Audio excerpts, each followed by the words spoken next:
안녕하십니까. 개인 사업자라면 알아야 하는 세금 그 세 번째 시간이 되겠습니다. 우리가 개인 사업자라면 알아야 하는 세금의 종류 크게 두 가지 설명을 드렸었죠. 종합소득세와 부가가치세. 그 중에서 지난 시간에는 종합소득세에 대해서 설명을 드렸고요. 이번 시간에는 부가가치세에 대해서 설명을 드리도록 하겠습니다. 부가가치세가 무엇이고, 그리고 여러분들 많이 들어보셨을 텐데 간이과세자가 무엇이고 어떤 점이 다른지, 그리고 부가가치세는 과세기간이 우리 종합소득세와 다르기 때문에 과세기간 살펴보셔야 되고요. 실제 부가가치세를 계산하는 것 살펴보실 건데요. 여기서 중요한 거는 5번, 6번이 되겠습니다. 실제 절세를 하기 위한 첫 번째 단계로서 내가 공제받아야 되는 세액인데 불공제받을 수밖에 없는 사유가 무엇이 있을까 조심해야 되겠죠. 또는 행정적인 어떤 제재인 가산세, 여러분들 부담하지 않도록 잘 내용들을 살펴보셔야 될 것 같습니다. 부가가치세란 재화 또는 용역이 생산되거나 유통되는 모든 단계에서 창출되는 부가가치를 과세 대상으로 하는 조세다. 첫 시간에 설명드렸던 내용인데요. 세금에서는 이게 중요하다 그랬죠. 과세 대상이 무엇이냐가 중요하고, 자 그렇다면 부가가치세라는 것은 창출되는 부가가치를 과세 대상으로 하니 부가가치가 창출되면 세금을 부담해야 되겠구나 이해하시면 되겠죠. 또 한 가지 중요한 건 재화뿐만 아니라 용역도 부가가치세 과세 대상이라고 설명을 드렸었습니다. 자, 지지난 시간이었죠. 설명드렸던 그 아이스크림 회사를 가지고 다시 한번 생각을 정리해 보도록 하죠. 이 아이스크림을 만드는 회사는 아이스크림을 판매하기 위해서 원재료를 사올 거예요. 원재료를 사와서 아이스크림을 생산을 하면 소비자에게 판매를 할 겁니다. 그렇다면 원재료를 사온 가격 15,000원이 있을 거고요. 생산된 아이스크림을 2만원에 판매했다라고 하면 창출된 부가가치는 5,000원이다. 그래서 이 5,000원에 대해서 부가가치 세율 10%를 적용을 해서 그래서 부가가치세 500원을 납부한다라고 설명을 드렸었는데요. 여기서 우리는 이제 조금 더 생각을 이제 넓혀야 될 부분이 하나가 있는 게, 자, 우리나라는 전단계 세액공제법을 적용한다 이렇게 되어 있어요. 그래서 창출된 부가가치에 10% 이렇게 적용하는 것이 아니라 매출세액에서 매입세액을 차감해서 납부세액을 신고 납부한다 이렇게 되어 있습니다.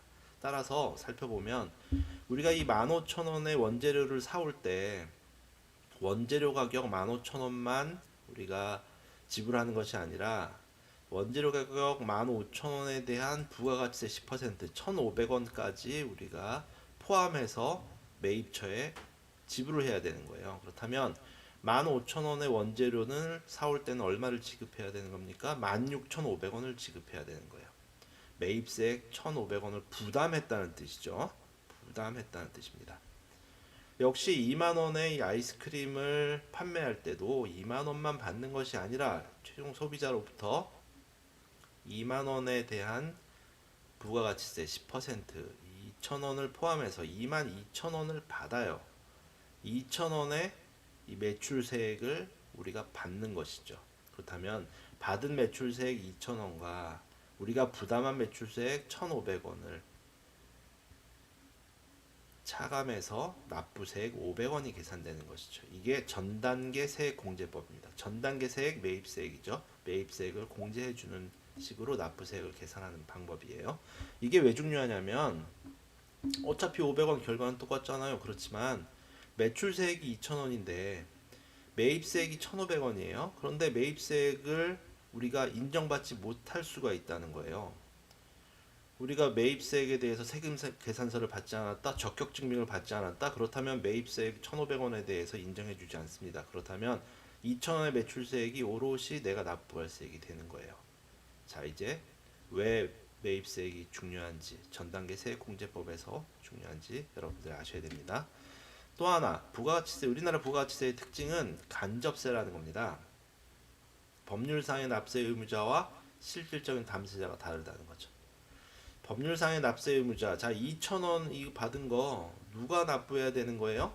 법률상의 납세 의무자는 내가 되는 거죠. 내가 받아서 납부하는 거예요. 내가 받아서 납부한다 그랬어요. 그럼 누가 부담했을까요? 실질적인 담세자는 최종 소비자가 되는 거죠. 최종 소비자가 부담하는 2,000원을 내가 받아서 납부하는 거예요. 법률상의 납세 의무자와 실질적인 담세자가 다르다. 이것을 간접세라고 합니다. 자, 간이과세자라고 들어보셨는데요. 자, 영세사업자라고 하면 일반 과세자보다는 뭔가 조금 어떤 신고 의무를 경감시켜줘야 되겠다라는 뜻입니다. 자, 영세사업자는 부가가치세에서 직전 연도의 공급 대가의 합계액이 8천만 원에 미달하는 개인 사업자를 우리 영세사업자라고 하고 간이과세자로 분류를 합니다. 자, 여기서 우리 알아두셔야 될 게 직전 연도의 공급 대가의 합계액이 8천만 원에 미달해야 된다는 것이고요. 자, 용어 정리를 하나 해보면 공급 대가는 부가가치세가 포함된 금액이고요. 자, 여기서 그러니까 공급 대가는 우리가 판매했을 때 공급 대가는 22,000원이 되는 거죠. 자, 용어 정리. 부가가치세를 포함한 가액이 공급 대가고요. 여기에 그냥 2만 원만 얘기를 하는 것은 우리가 공급 가액이라고 합니다. 공급 가액. 공급 가액. 2만 원은 공급 가액. 22,000원은 공급 대가가 되는 거죠. 자, 영세사업자가 간이과세자로 분류가 되고요. 자, 여기서 직전 연도의 공급 대가라고 얘기했으니까 신규 사업자는 직전 연도가 없잖아요. 그래서 신규 사업자라고 하면 신규로 사업을 시작하는 개인 사업자가 사업 개시일이 속하는 연도의 공급 대가의 합계액이 8천만 원에 미달될 것으로 예상되면 사업자 등록을 할 때 사업 등록 신청서와 함께 간이과세 적용 신고서를 제출하면 간이과세자 적용을 받을 수가 있습니다. 간이과세자는 굉장히 어떤 세금 신고 의무를 좀 단순화시켜준다 그랬죠. 경감시켜준다고 했습니다. 한 줄이에요. 밑에 거 원래 없습니다. 그냥 납부세만 그냥 계산하면 되는 거예요. 납부세를 어떻게 계산하냐면 공급 대가에 업종별 부가가치율을 곱하고 거기에 세율을 곱하는 거예요. 보시면 공급 대가의 업종별 부가가치율 이게 바로 창출된 부가가치가 되는 거죠. 공급 대가가 얼마가 있다? 그렇다면 각 업종별로 이 정도의 부가가치가 창출될 것이다 라고 보는 것이 업종별 부가가치율이거든요. 그러니까 이걸 적용하면 뭐예요? 창출된 부가가치가 되는 거죠. 거기에 세율을 적용을 하는 거예요. 다만 뭔가 잘한 게 있다라고 하면 혜택을 주자라고 하는 것을 추가시킨 겁니다. 공제세액. 매입세금 계산서 안 받아도 돼요. 왜냐하면 전단계 세액공제법에 따라서 매입세를 공제받지 않잖아요. 그런데 매입세금 계산서를 받았다? 그렇다면 매입처에 어떤 세원을 노출시켜 줄 수가 있기 때문에 협조 의무를 했다고 보는 거예요. 그래서 매입세금 계산서 수취했다거나 아니면 신용카드 매출전표를 발행했다거나 그렇다면 잘했다라고 해서 일부 세액을 공제해 주는 거고요. 가산세는 뭔가 잘못했을 경우에 행정적인 제재, 징벌을 하는 것이 가산세가 되겠죠. 예를 들면 이렇습니다.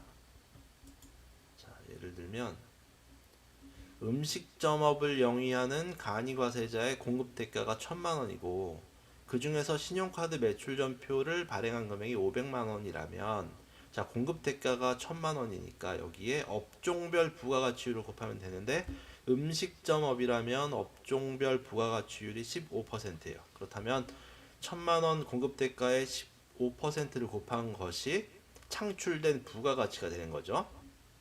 창출된 부가가치에 세율 10%를 곱해서 15만 원이 납부세액으로 계산이 되는데 신용카드 매출전표를 발행했다라고 하면 그 500만 원에 대해서 1.3%를 세액 공제를 해줍니다. 그래서 15만 원 중에서 6만 5천 원을 공제를 해줘서 8만 5천 원만 납부하면 되도록 계산 구조가 단순한 거죠. 자, 부가가치세 과세 기간입니다. 과세 기간은 과세 표준 및 납부세액을 계산하기 위한 단위 기간이고요. 간이과세자는 그냥 1년을 과세 기간으로 봅니다.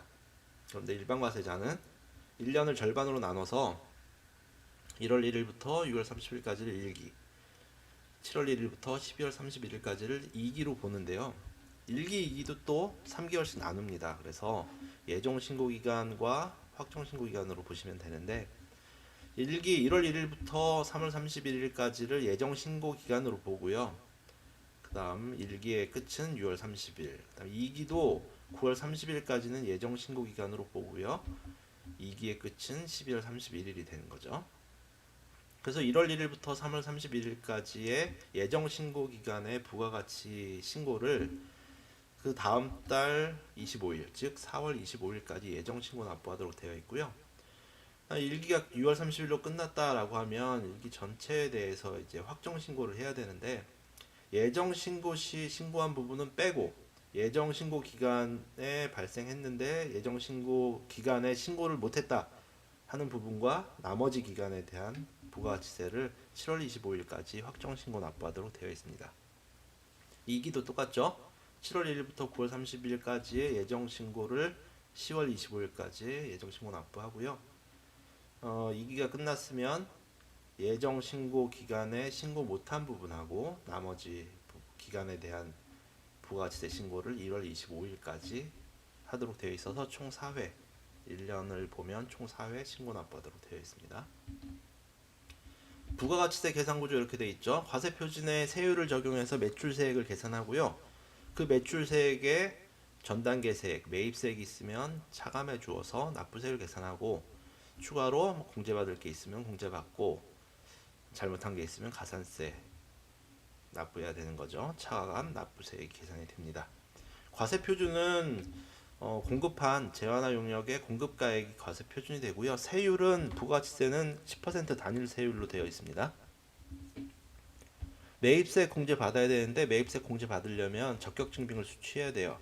적격 증빙이라고 하는 건 굉장히 중요한데요. 세금 계산서나 아니면 계산서, 신용카드 매출전표, 현금 영수증을 받아야 매입세 공제를 받을 수 있습니다. 만약에 세금 계산서를 받지 않는다거나 가사 관련 경비, 내가 뭐 마트에서 뭐 집에서 사용할 것들을 샀다, 사업과 직접 관련 없는 지출들이 있었다라고 하면 매입세 공제받을 수가 없습니다. 원칙적으로는. 자, 공제세액은 신용카드를 발행했다라고 하면 신용카드 발행세액 공제 판매 가격의 1.3%, 음식, 숙박업이라면 2.6%를 적용받을 수가 있고요. 가산세는 미등록했다거나 아니면 세금계산서 불성실한 부분이 있으면 가산세 납부하도록 되어 있습니다. 간단한 사례를 보면 아까 사례가 이렇게 여기에 입력을 하면 되겠죠. 아이스크림을 2만원에 판매했다라고 하면 매출세액이 10%인 2,000원이고 매입세 1,500원 공제받았다면 납부할 세액은 500원이다 이렇게 보시면 되는데, 우리가 앞에서 봤던 사항 중에서 두 가지 굉장히 중요하죠. 매입세 불공제 받을 사항들이 뭐가 있을까? 그리고 내가 잘못했을 때 납부할 가산세가 어떤 종류가 있을까? 이런 것들을 잘 알아두셔야 우리가 세금을 절세를 할 수가 있겠죠. 매입세액 불공제는 사유가 가장 크게 사업과 관련이 없거나 아니면 거래 징수할 때 적격 증빙이 미비했거나 이런 것들이 사유가 됩니다. 그래서 우리가 크게 보면 이거예요. 2번 세금 계산서를 받지 않으면 또는 필요적 기재사항이 부실, 허위 기재되면 우리가 매입세 공제를 받을 수가 없고요. 이것뿐만 아니라 매입처별 세금 계산서 합계표도 제출해야 되는데 제출하지 않거나 부실 허위 기재를 하게 되면 매입세 공제받을 수가 없습니다. 아까 설명드렸던 내용이죠. 사업과 직접 관련이 없는 지출에 대한 매입세액이 있으면 이것도 우리가 공제를 받을 수가 없습니다. 또한 비영업용 소형 승용차 구입 유지 임차 비용에 관한 매입세 공제받을 수가 없고요. 접대비 이와 유사한 비용 매입세 공제받을 수가 없습니다. 6번 면세 사업 토지 관련 매입세 공제받을 수 없고요. 면세니까 사업자 등록하기 전 매입세 공제받을 수가 없습니다. 잘 알아두시고요. 자, 가산세는 세법에서 정하는 각종 의무의 성실한 이행을 확보하기 위해서 규정을 해놓은 거죠. 미등록 가산세, 사업 개시일로부터 등록 신청 직전일까지의 공급가액에 대해서 1% 가산세 부담해야 되고요. 세금 계산서 불성실 가산세, 만약에 지연 발급했다거나 미발급했다거나 전자세금 계산서 이외에 발급했다면 가산세 부담해야 되고요. 가공 세금 계산서 가산세 부담하죠. 공급이 없는데 세금 계산서를 발행했다거나 과다 금액을 발행했다거나. 신용카드 매출전표 미제출 가산세, 경정할 때 환급 신청하는 경우 가산세는 부담을 해야 되고요. 과다 금액 가산세 납부해야 됩니다. 매출처별, 매입처별 세금계산서 합계표 미제출하면 가산세 부담하고요. 현금 매출 명세서 불성실 가산세 미제출하거나 불실기재하면 가산세 부담하고요. 7번은 부가가치세에서 우리 규정된 부분은 아니고요. 이것은 이제 우리 국세기본법에 규정이 되어 있는 부분이죠. 무신고나 과소신고, 납부지정 가산세 부담하셔야 되니까 제때 신고하고 납부하셔야 됩니다. 네, 이것으로 부가가치세에 대한 설명을 마치고요. 다음 시간 마지막 회차로 강의 진행하도록 하겠습니다. 수고하셨습니다.